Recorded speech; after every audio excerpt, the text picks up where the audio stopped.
Yoo yaarka fuuni kabajamtoota hordoftoota Oromiyaa Miidiyaa Neetwoork kun OMN jaaf gurra keessan qophiin immoo qophii addaati. Qophii addaa keenyaadhaati keessummaa godhannee kan dhiyaanne nama biyya baqaa ture ammas immoo deebi'uudhaan jireenya dura keessa ture aartiitti carraaqii adda addaa biyya keessatti kan taasisaa jiru jireenya aartii kana lubbuu itti horuuf yaalaa kan jiru mee keessummaa kana waliin turtii gaarii godhaa.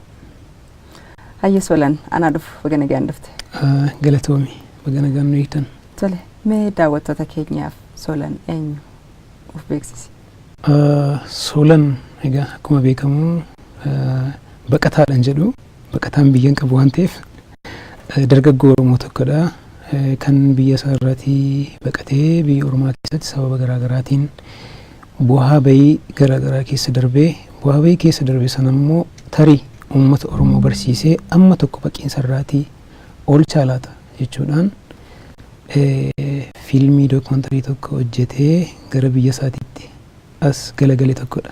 Tole mee sanitti ni dhufna bakka dhaloota keetiitti deebina jalqaba mee waan irraa ka'uu qabna jedhee yaadu Soolan Guutamaa eenyuati? Lamaan kanaan dhageen jira maqaa kee. Mee waa'ee maqaa kanneen lameen itti nuuf himi. Maqaan Guutamaan kun kama abbaan naa baaseedha. Maqaa uumamaati jechaadha. Guutuu isaa? Guutamaa Taaddalee Undee Guutamaa Moltee Caffee Hirphaa Jaarsoo Makkoo Billeedhama warra Makkoo Billeetii jechaadha. Soolan anumatu of baasee jechaadha. Soolaniin of baasu immoo kan sababa naa ta'e iskiriiptii tokkodha. Iskiriiptii Soolan jedhamu waggaa kurnan irraa kan barreeffamee ture jechaadha.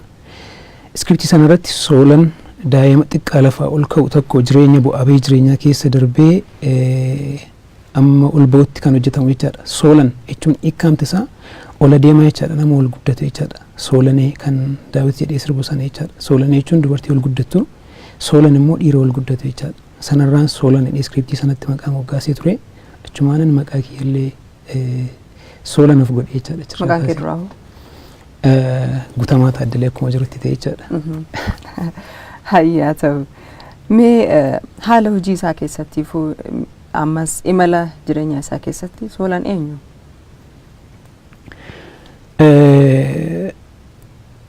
Akkan Soolaniin beekutti yoon akka nama biraa ta'e aase Soolan nama xiiqeffataa, nama xiiqii jaallatu, nama xiiqii qabannaan hin rafne,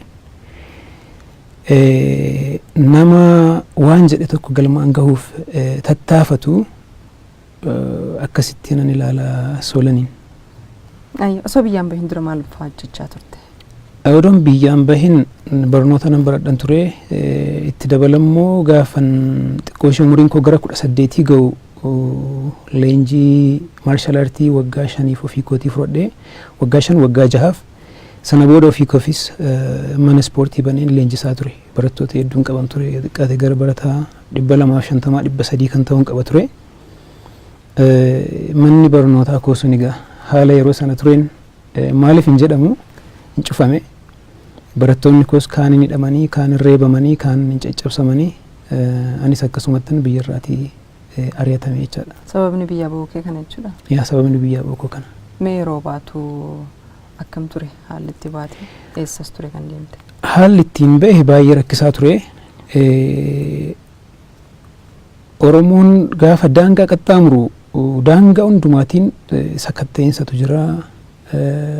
Insaamamaa kontiinariitti naqamanii kontiinarii keessatti namoonni ajjeefamu rakkoo garaagaraatu nama mudata. Anis akka warra kaanii qananiin ba'uu hin dandeenye egaa karuma dhoksaa kanaan namni na dabarseetan biyyaa beechaadha. Wanti an guyyaa sana hin irraanfanne karaa matammaarra baane matammaatti qabamnee turre jechaadha. Matammaatti qabamnee Oromoof Somaaleen asiin darbuu hin danda'u nuun jedhan jechaadha.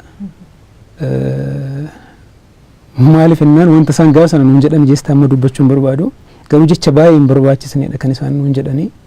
So daangaa sanarraan akka hin darbineef qabamnee hidhamnee achitti maallaqa garaagarii kafallee darbine jechaadha. Daangaa matammaarra darbuu miti daqiiqaa 15 lukaan dhaabbachuu hin dandeessu sababa Oromoo taateef jechaadha. Garuu abbaan fedhe dhufee Oromiyaa keessatti akka barbaade dhiichisa. Nuti garuu dachee isaaniirra eessaa dhuftee maaliif dhuftee ati eenyu daqiiqaa meeqaaf as turtaa akka kanas qoratan jechaadha. asitti akka barbaadan mirga isaanii laannee fi isaan tabbaa biyyaa ta'e nurra jiraata.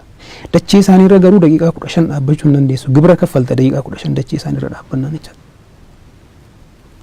Egaa kana keessa darbinee biyyaa baanee Sudaan dhaqnee Sudaanittis haalli qabsoo Oromoo yeroo sanaa baay'ee hamaa ture. Namoonni Sudaan keessaa qabamanii biyyatti darbatamu, Sudaanuma keessatti immoo hin hidhamu. Mootummaan Albashirii fi Prime Ministeriin Mallas akka gaariitti wajjin hojjetu turanii. Sababa sanaaf keessattuu namni waa'ee siyaasaa dubbatu Sudaan keessa olee buluu hin danda'u ture.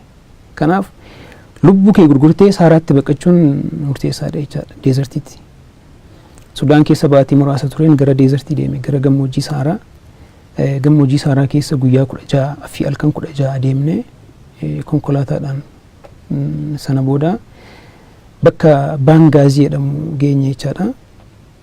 Baangaazii irraati immoo nama kan biraatti gurguramne gara Tiraabiloos deemne jechaadha. Karuma karaatti gurguramaa deemta. Sudaan si fuudhaa, Chaadis si gurguraa, Chaad si fuudhaa, warra Liibiyaas si gurguraa, warra Liibiyaa si fuudhanii Tiraabiloos si galchuu.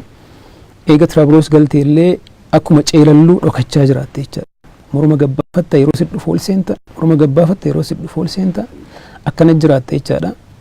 Isa iyyuu nutu ga'e Liibiyaa ma Tiraabiloos sana iyyuu nutu ga'e akka carraa taanee malee kaan Saaraama keessatti harca'ee fi kaan dheebuun, kaan beelaan, kaan bobaa fixatee reeffa nama akkasumatti ilaalaa irra darbita.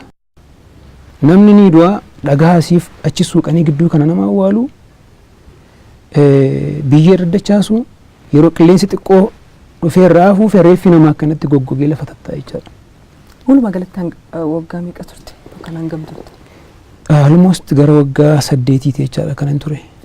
Biyya hambaa Liibiyaa, Sudaan isa amma tokko, achi Xaaliyaan, Jarman, Faransaay biyyoota kanan ture. Maal hojjechaa turte achitti?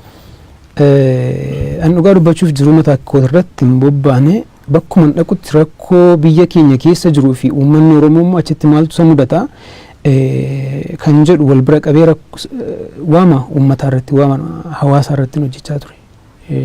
Namni keenya ijoolleen keenya warra biyya